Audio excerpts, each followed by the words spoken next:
दोस्तों नमस्कार। स्वागत है आपका हमारे इस यूट्यूब मंच पर। दोस्तों कुछ घंटों के बाद आधे बिहार के लिए चुनाव प्रचार अभियान खत्म हो जाएगा और ठीक 48 घंटे के बाद आधे बिहार के लोग अपने लोकतांत्रिक अधिकारों का प्रयोग करेंगे। लेकिन सबसे बड़ा सवाल जो बना हुआ है कि आखिर बिहार में सरकार कौन बनाएगा, बिहार में मुख्यमंत्री कौन बनेगा। तो बिहार के बारे में एक बात करीब करीब तय लग रही है कि बहुमत का आंकड़ा जो 243 सदस्यों के विधानसभा में है, किसी एक प्री पोल अलायंस को तो मिल सकता है। अब वो प्री पोल अलायंस कब तक बना रहेगा, कब टूटेगा, कोई नहीं जानता। लेकिन मूल बात यही है कि किसी एक प्री पोल अलायंस को, चुनाव पूर्व गठबंधन को तो बहुमत का आंकड़ा मिल सकता है, लेकिन किसी एक पार्टी को बहुमत का आंकड़ा मिलना लगभग नामुमकिन है। क्योंकि बहुमत का आंकड़ा जो 243 सदस्यों की विधानसभा में 122 का बनता है, उसमें सिर्फ राष्ट्रीय जनता दल ही मुख्य धारा की पार्टियों में अकेली पार्टी है जो 122 से ज्यादा सीटें लड़ रही है। अगर इसको और साफ साफ कहें तो बिहार के चुनाव में सिंगल लार्जेस्ट पार्टी, सबसे बड़ी पार्टी बनने के लिए लड़ाई हो रही है। असल चुनाव इसी पर है कि बिहार में सिंगल लार्जेस्ट पार्टी कौन बनेगा, सबसे ज्यादा विधायक किसके जीत के आएंगे और उसी के नेता को राजभवन से सरकार बनाने का पहला न्योता जाएगा। Arif Mohammad Khan single largest party को ही सरकार बनाने का न्योता देंगे, ये बात करीब करीब तय लग रही है। और ये सिंगल लार्जेस्ट पार्टी का फैसला याद रखिए, बिहार की टॉप 3 पार्टियों, ऊपर की जो 3 पार्टियां हैं उन्हीं के बीच होना है। जनता दल यूनाइटेड, भारतीय जनता पार्टी और राष्ट्रीय जनता दल। पिछली बार इन तीनों पार्टियों में एक को 75, जी हां, राजद को 75, भारतीय जनता पार्टी को उससे एक कम 74 और चिराग मॉडल की शिकार हुई भारतीय जनता दल यूनाइटेड को महज 43 सीटें मिली थी। इस बार की जो परिस्थितियां हैं, जिसमें यदि अपवाद को अलग रख दे, जिसमें कोई 45 के नीचे चला जाए या कोई 75 के ऊपर 80-85 चला जाए, तो ये अपवाद है। अपवादों की चर्चा हम नहीं कर सकते। लेकिन अभी जो साफ साफ दिखाई दे रहा है कि बिहार में टॉप 3 पार्टियां, जो ऊपर की तीनों पार्टियां हैं, वो 45 से 75 के बीच में तीनों पार्टियां रहेंगी। और असल लड़ाई यही है कि 75 के आंकड़े के सबसे नजदीक कौन पहुंचता है और कौन सी पार्टी 45-50 के आंकड़े पर यानी नंबर 3 पर जाकर के सिमटती है। तो बिहार में नंबर 1 पार्टी बनने की लड़ाई हो रही है। नंबर 1 पार्टी बनने की इस पूरी कवायद में ही साफ साफ दिख रहा है कि एक तरफ नीतीश कुमार की मुख्यमंत्री बनने की चाहत भी इसी में छिपी हुई है कि वो नंबर 1 पार्टी बने। तेजस्वी यादव की पहली बार मुख्यमंत्री बनने की लालसा भी इसी में छुपी हुई है कि वो नंबर 1 पार्टी बने। और भारतीय जनता पार्टी की पहली बार बिहार में अपने नेतृत्व में सरकार बनाने की चाहत, वो चाहे गिरिराज सिंह की हो या सम्राट चौधरी की हो या किसी और की हो, वो भी उसी में छिपी हुई है कि बीजेपी नंबर 1 पार्टी बने। लेकिन नंबर 1 के लिए 70-75, मोटे तौर पर कहें तो एक बेंचमार्क हम रखें तो 75 के आंकड़े के आसपास सभी पार्टियां, ये तीनों पहुंचना चाहती हैं। और जो तीसरे नंबर की पार्टी होगी, स्वाभाविक है वो 45, 50, 52, 55 इसी के आसपास सिमटेगी। लेकिन 45 से 75 की इस जंग में 2-3 बातें याद रखनी होगी, क्योंकि एक अलायंस आप ऊपर से देख रहे हैं जिसे महागठबंधन भी कहा जा रहा है, तो उसके विपक्ष में लड़ रहे गठबंधन को एनडीए गठबंधन भी कहा जा रहा है। लेकिन महागठबंधन में कुछ ज्यादा ही महा चीजें दिखाई दे रही है, मसलन कुछ सीटों पर फ्रेंडली फाइट। वहीं एनडीए गठबंधन में गठबंधन से ज्यादा लठबंधन दिख रहा है, क्योंकि पूर्व के चुनाव की तरह अब ये कहीं नहीं कहा जा रहा कि चाहे जिसकी सीटें जितनी आए, मुख्यमंत्री नीतीश कुमार ही होंगे। जो बातें 2020 में कही गई, जो बातें 2015 में नीतीश कुमार जिस गठबंधन में थे उसमें कही गई, या जो बातें 2010 और 2005 में कही गई, वो बातें इस बार नहीं कही जा रही। इस बार कहा जा रहा है कि नीतीश कुमार के नेतृत्व में चुनाव लड़ा जाएगा और नए मुख्यमंत्री पद का फैसला चुनाव जीतने के बाद बहुमत वाले दल या गठबंधन का विधायक दल करेगा। ये बात मैं नहीं कह रहा, खुद गृह मंत्री अमित शाह कह रहे हैं और एक बार नहीं कई कई अलग अलग इंटरव्यूज में इस बात को कह चुके हैं कि फिलहाल तो नीतीश कुमार के नेतृत्व में लड़ा जा रहा है, फिलहाल कोई वैकेंसी नहीं है मुख्यमंत्री पद पर, लेकिन अगले मुख्यमंत्री का फैसला विधायक दल करेगा। अब जैसे ही ये विधायक दल की बात उठी, वहां दूसरी बात पर गौर करना जरूरी हो जाता है। क्या हमारे दर्शकों में से किसी ने सुना कि नीतीश कुमार ने कांग्रेस पार्टी या राहुल गांधी के खिलाफ कुछ बोला हो? इस चुनाव में नीतीश कुमार ने कहीं कांग्रेस या राहुल गांधी के खिलाफ कुछ बोला हो? और क्या हमारे दर्शकों में से किसी में है, आपसे मैं गुजारिश करता हूं कि आप ये बताइए कि पिछले 3-4 महीने के दरमियान राहुल गांधी के जितने भी बिहार दौरे हुए, प्रियंका गांधी या मल्लिकार्जुन खड़गे के जितने भी बिहार दौरे हुए, क्या किसी ने नीतीश कुमार के खिलाफ कुछ बोला? आखिर कारण क्या है कि जनता दल यूनाइटेड के लोग कांग्रेस के खिलाफ नहीं बोल रहे हैं? कांग्रेस के खिलाफ तो राहुल गांधी के खिलाफ तो वो बोल रहे हैं, अमित शाह बोल रहे हैं, नरेंद्र मोदी बोल रहे हैं, लेकिन नीतीश कुमार क्यों नहीं बोल रहे हैं? और क्यों कांग्रेस का शीर्ष नेतृत्व नीतीश कुमार के खिलाफ नहीं बोल रहा? ये सवाल अब बिहार के लोग बहुत आसानी से डिकोड कर रहे हैं। जैसे जैसे छठ पर्व खत्म हुआ, जैसे जैसे चुनाव आगे बढ़ा, जैसे जैसे सिंगल लार्जेस्ट पार्टी बनने की, सबसे बड़ा विधायक दल के रूप में जीत कराने की चाहत बढ़ने लगी, और जैसे जैसे चुनावी परिदृश्य थोड़ा थोड़ा खुलता नजर आया, सबको दिखने लगा कि आखिर ये क्या कारण है कि नीतीश कुमार ने राहुल गांधी पर चुप्पी साध रखी है और राहुल गांधी ने नीतीश कुमार पर चुप्पी साध रखी है।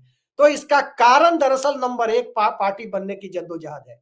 और नंबर एक पार्टी बनने की जद्दोजहद में यह बात सर्वविदित है कि जब से जेडीयू के भी एक नेता ललन सिंह ने कहा है कि विधायक दल नेता का फैसला करेगा, अगले मुख्यमंत्री का फैसला करेगा, तब से जनता दल यूनाइटेड के कोर वोटर के ठीक ठाक हिस्से में भारतीय जनता पार्टी और लोक जनशक्ति पार्टी की सीटों पर क्या करना है, उसको लेकर के जमीनी स्तर पर विमर्श शुरू हो चुका है। मैं भी बिहार से रहने वाला हूं, बिहार का ही रहने वाला हूं, और बिहार की परिस्थितियों से भली भांति वाकिफ हूं। अलग अलग इलाकों के लोगों से, अलग अलग सामाजिक समूह के लोगों से, अगड़ा पिछड़ा, दलित, महादलित, अल्पसंख्यक, अति पिछड़ा, सबसे बातें हो रही है। और जो बातें निकलकर सामने आ रही है, उसी की एक कड़ी में आज आपके सामने रखने जा रहा हूं कि जब मुख्यमंत्री पद को लेकर एनडीए के अंदर संशय है कि नीतीश कुमार 14 नवंबर के बाद सीएम रहेंगे या नहीं रहेंगे, और कौन बनेगा मुख्यमंत्री, क्या गिरिराज सिंह बन जाएंगे, क्या सम्राट चौधरी बन जाएंगे, क्या विजय सिन्हा बन जाएंगे, ये संशय जब बढ़ता जा रहा है, इस बीच में तेजस्वी यादव की, सॉरी, राहुल गांधी की नीतीश कुमार पर चुप्पी, और नीतीश कुमार की राहुल गांधी और कांग्रेस पर चुप्पी। आइए इसको डिकोड करते हैं कि इसका कारण दरअसल कौन सी 31 सीटें हैं। जी हां, दरअसल 31 सीटें ऐसी है जिन 31 सीटों पर बिहार में भाजपा बनाम कांग्रेस की सीधी लड़ाई है। अब भारतीय जनता पार्टी जो पिछली बार 74 तक पहुंच गई थी, स्वाभाविक है कि नीतीश कुमार का समर्थक या नीतीश कुमार की पार्टी ये नहीं चाहेंगे कि भारतीय जनता पार्टी 74 तक पहुंचे। हर कोई अपने अलायंस में अपने अलायंस पार्टनर को दबाना चाहता है, और चूंकि सिंगल लार्जेस्ट पार्टी की होड़ में, सबसे बड़ी पार्टी बनने की होड़ में 3 ही पार्टियां हैं, कांग्रेस पार्टी नहीं है, तो कांग्रेस पार्टी से नीतीश कुमार का वोटर घबराया हुआ भी नहीं है कि वो सिंगल लार्जेस्ट पार्टी बनेगी। जो पार्टी 55-60 सीट ही लड़ रही है, वो सिंगल लार्जेस्ट कैसे बन जाएगी? तो कांग्रेस बनाम भाजपा के बीच की जो 31 सीटें हैं, उन 31 सीटों की सूची आप हमारी स्क्रीन पर देख सकते हैं कि असल चुनाव जिसमें जेडीयू का कोर वोटर खेल कर सकता है, वो इन्हीं 31 सीटों पर है। मैं 31 सीटों की सूची जरा आप देखिए हमारी स्क्रीन पर। बगहा की सीट, नरकटियागंज, उसके बाद चनपटिया, उसके बाद नौतन, रक्सौल, रीगा, बथनाहा, बेतिया, इसके बाद बेनीपट्टी, जाले, मुजफ्फरपुर, गोपालगंज, रोसड़ा सुरक्षित, बेगूसराय, फारबिसगंज की सीट है, किशनगंज की सीट, बनमनखी, कोढ़ा, पूर्णिया, भागलपुर, लखीसराय, बिहार शरीफ, कुम्हरार, पटना साहिब, विक्रम, बक्सर, और इसके बाद गया टाउन, औरंगाबाद, वजीरगंज और हिसुआ की सीट है। तो जी हां, जिन 31 सीटों की मैंने बात की, वहां एनडीए की तरफ से भारतीय जनता पार्टी लड़ रही है, महागठबंधन की तरफ से कांग्रेस पार्टी लड़ रही है, और इन 31 सीटों में यदि भारतीय जनता पार्टी ने बाजी मारी, तो जनता दल यूनाइटेड के कोर वोटर को लगता है कि फिर नीतीश कुमार की पार्टी को वो दबा ले जाएगी, फिर नीतीश कुमार की पार्टी नंबर 2 हो जाएगी, और राजभवन से न्योता भाजपा के विधायक दल के नेता को मिल सकता है। जिस पार्टी की सरकार केंद्र में होती है, राजभवन में उन्हीं का आदमी होता है। जब अटल बिहारी वाजपेयी की सरकार थी, तब राजभवन में विनोद चंद्र पांडे थे, और तब 124 विधायकों वाले राष्ट्रीय जनता दल की जगह 34 विधायकों वाले नीतीश कुमार को की समता पार्टी को न्योता मिल गया था, और 7 दिनों की सरकार बिहार में बन गई थी। महाराष्ट्र में 80 घंटे की देवेंद्र फडणवीस की सरकार सबको याद होगी। तो राजभवन के खेल से सभी परिचित हैं कि क्या क्या हो सकता है, क्यों आरिफ मोहम्मद खान को बिहार लाया गया। तो इस पूरे खेल को यदि डिकोड करें तो जनता दल यूनाइटेड का कोर वोटर कांग्रेस बनाम भाजपा की सीटों पर क्या कर सकता है, ये चुनाव इसी पर जाकर टिका हुआ है। क्योंकि अगर इन 31 सीटों में से भाजपा ने 22-25 सीटें जीत ली तो तय मानिए Bharatiya Janata party single largest party बनने की होड़ में आगे निकलेगी, जेडीयू को पछाड़ भी सकती है, 70 पार वो भी जा सकती है। लेकिन अगर यहां पर भारतीय जनता पार्टी 50 के आसपास सिमट गई, यहां पर इन सीटों पर यदि कांग्रेस पार्टी 22-25 तक पहुंच गई इन 31 सीटों में से, तो भारतीय जनता पार्टी 45-50-52 तक सिमट जाएगी। तो जनता दल यूनाइटेड का कोर वोटर क्या भारतीय जनता पार्टी को नीतीश कुमार की कुर्सी छीनने का सुनहरा मौका देने जा रहा है, या जेडीयू का कोर वोटर जिसमें कुर्मी समाज भी है, जिसमें महादलित भी है, जिसमें पसमानदा अल्पसंख्यक महिलाएं भी हैं और जिसमें अति पिछड़ा वर्ग का एक सेक्शन भी है। तो क्या ये वर्ग भारतीय जनता पार्टी को इतना बड़ा बनाएगा कि वो नीतीश कुमार की कुर्सी छीन ले, या ये वर्ग कांग्रेस पार्टी को मुकाबले में लाएगा, कांग्रेस पार्टी को 20-25 सीटें यहां दिला देगा ताकि भारतीय जनता पार्टी नीतीश कुमार की पिछलग्गू बनी रहे। ये चुनाव दरअसल पर्दे के आगे और पर्दे के पीछे दो तरह के गठबंधनों में तब्दील होता हुआ दिखाई दे रहा है। और इस तरह के गठबंधन के बीच ही सबको आसानी से समझ में आ रहा है कि राहुल गांधी और नीतीश कुमार एक दूसरे के खिलाफ क्यों नहीं बोल रहे। इनमें से इन 31 सीटों में से कुछ सीटों का मैं उदाहरण के तौर पर आपके सामने जिक्र करूंगा कि क्या हो रहा है। जैसे नरकटियागंज की सीट, नरकटियागंज में राजद ने फ्रेंडली फाइट में भी एक कैंडिडेट उतारा है, लेकिन नरकटियागंज का जो सामाजिक समीकरण है उसमें तकरीबन 80,000 अल्पसंख्यक वोटर है, 40,000 के करीब कांग्रेस के वोटर हैं, 40-45 ब्राह्मण वोटर, कांग्रेस पार्टी के कैंडिडेट भी ब्राह्मण है, पूर्व मुख्यमंत्री केदार पांडे के पोते हैं। ठीक इसी तरह से महादलित समाज का वोटर है। अब महादलित समाज का वोटर जो निश्चित तौर पर बाबा साहब के संविधान के लिए ज्यादा चिंतित है, आरक्षण के लिए ज्यादा चिंतित है, सामाजिक न्याय के लिए ज्यादा चिंतित है, स्वाभाविक है भारतीय जनता पार्टी से उसकी एक दूरी बनी हुई फिलहाल दिखाई दे रही है। लेकिन राहुल गांधी उसकी पसंद बने हुए हैं, इसमें कोई दो राय नहीं, क्योंकि राहुल गांधी संविधान की लाल किताब लेकर घूम रहे हैं। अक्सर राहुल गांधी अपने हाथ में संविधान की वो लाल किताब रखे हुए दिखाई देते हैं, बाबा साहब का संविधान, भीमराव अंबेडकर जी का संविधान। तो कांग्रेस पार्टी के पक्ष में जिस प्रकार से नरकटियागंज से खबरें आ रही है कि अल्पसंख्यक, ब्राह्मण और महादलित वर्ग इकट्ठा हो रहा है, उसमें यदि जेडीयू का एक वोटर महादलित तो जा ही रहा है, अगर कुर्मी समाज चला गया तो भारतीय जनता पार्टी वहां हार सकती है। ठीक यही स्थिति बगहा में है। बगहा में ब्राह्मण वोटर के हाथ में अगर चाबी है तो वहां नीतीश कुमार का जो कोर वोटर महादलित या कुर्मी समाज है उसके हाथ में भी चाबी है कि क्या कांग्रेस के जयेश मंगल सिंह जीतेंगे या भाजपा के राम सिंह जीतेंगे। कांग्रेस के जयेश मंगल सिंह तभी भाजपा को पछाड़ सकते हैं जब जनता दल यूनाइटेड का कोर वोटर नीतीश कुमार के मुख्यमंत्री बनने के राह में कोई रोड़ा पैदा होने की आशंका से ग्रस्त होकर दूसरी दिशा में चला जाए, वो एनडीए का विरोध कर बैठे। तो क्या वहां एनडीए का विरोध वो करेगा, देखना होगा। सेकंड फेज की सीटें हैं सब। इसी तरह से रक्सौल की सीट है। रक्सौल की सीट पर भारतीय जनता पार्टी की तरफ से प्रमोद सिन्हा और प्रमोद कुशवाहा है। वहीं जनता दल यूनाइटेड कांग्रेस पार्टी की तरफ से श्याम बिहारी प्रसाद है। श्याम बिहारी प्रसाद के पक्ष में वैश्य वोटर, अल्पसंख्यक वोटर और यादव वोटर की, जो तेजस्वी यादव और लालू यादव का वोटर है, उनकी एकजुटता बन रही है। MY प्लस वैश्य का समीकरण। अगर इसमें नीतीश कुमार का कोर वोटर, उनका स्वजातीय वोटर या महादलित या दूसरे वोटर कांग्रेस की वजह से जुड़े तो रक्सौल की सीट इनके हाथ से निकल सकती है। अब सभी 31 सीटों का तो बताया नहीं जा सकता।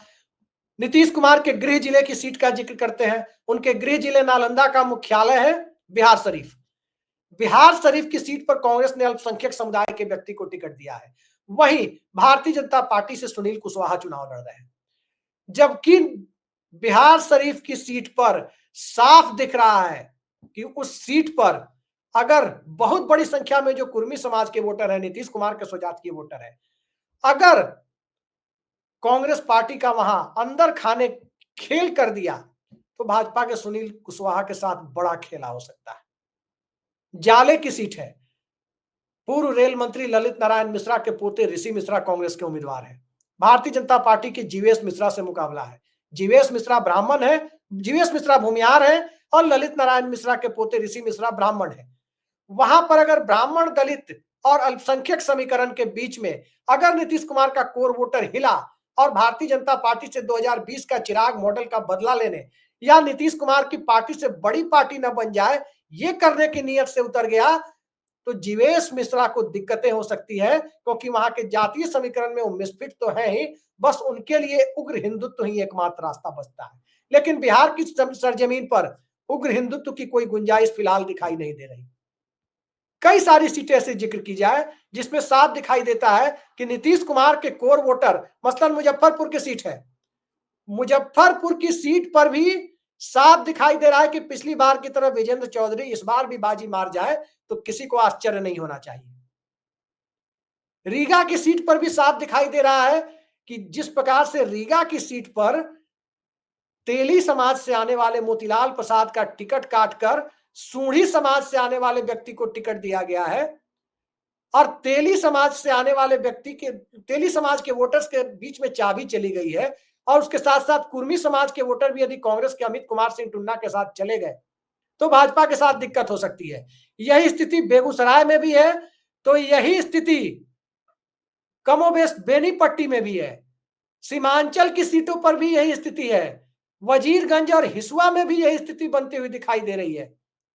मोटे तौर पर कहें तो गोपालगंज को छोड़ दिया जाए तो 31 में 30 सीटों पर यह स्थिति बनती हुई दिखाई दे रही है कि जनता दल यूनाइटेड के कोर वोटर ने यदि अंदर खाने कोई खेल कर दिया तो भारतीय जनता पार्टी को अगले 5 साल तक नीतीश कुमार का पिछलग्गू बनकर कहीं बिहार में रहना होगा। ये बात करीब करीब तय है। तो देखते हैं क्या होता है। लेकिन जिस प्रकार से बिहार की सियासत 180 डिग्री पर घूम रही है, जिस प्रकार से नीतीश कुमार ने नरेंद्र मोदी के साथ चाहे वो रोड शो हो या रैली हो, मंच साझा करना बंद कर दिया है, उसके बाद से बिहार के अंदर गठबंधन के भीतर लठबंधन और लठबंधन के भीतर गठबंधन की स्थितियां उत्पन्न हो गई है। तो चुनाव बिहार का सोशल इंजीनियरिंग के सहारे होगा और सोशल इंजीनियरिंग की एक तरफ मास्टरी अमित शाह के पास है तो दूसरी तरफ मास्टरी से ज्यादा कहें कि उसकी प्रोफेसरी नीतीश कुमार के पास है, ऐसा कहा जाता है। आखिर जाति गणना बिहार में नीतीश कुमार ने कराई और उसी मुद्दे को राष्ट्रीय स्तर पर राहुल गांधी लेकर चल रहे हैं। आखिर अति पिछड़ा कार्ड बिहार में नीतीश कुमार ने खेला, आखिर महादलित कार्ड बिहार में नीतीश कुमार ने खेला। चिराग पासवान की पार्टी ने जो खेल किया, उसके बाद से जदयू का वोटर पिछले 5 सालों में राजनीतिक तौर पर ज्यादा साक्षर दिखाई दे रहा है। तो देखते हैं सियासत किस दिशा में घूमती है। इन्हीं 31 सीटों से, जी हाँ, इन्हीं 31 सीटों से यह तय होने जा रहा है कि बिहार का अगला मुख्यमंत्री कौन होगा, क्योंकि यही 31 सीटें तय करेंगी कि क्या कांग्रेस पार्टी भाजपा को रोक पाई सिंगल लार्जेस्ट पार्टी बनने से, या फिर जनता दल यूनाइटेड के कोर वोटर ने अंदर खाने कांग्रेस का साथ दे दिया।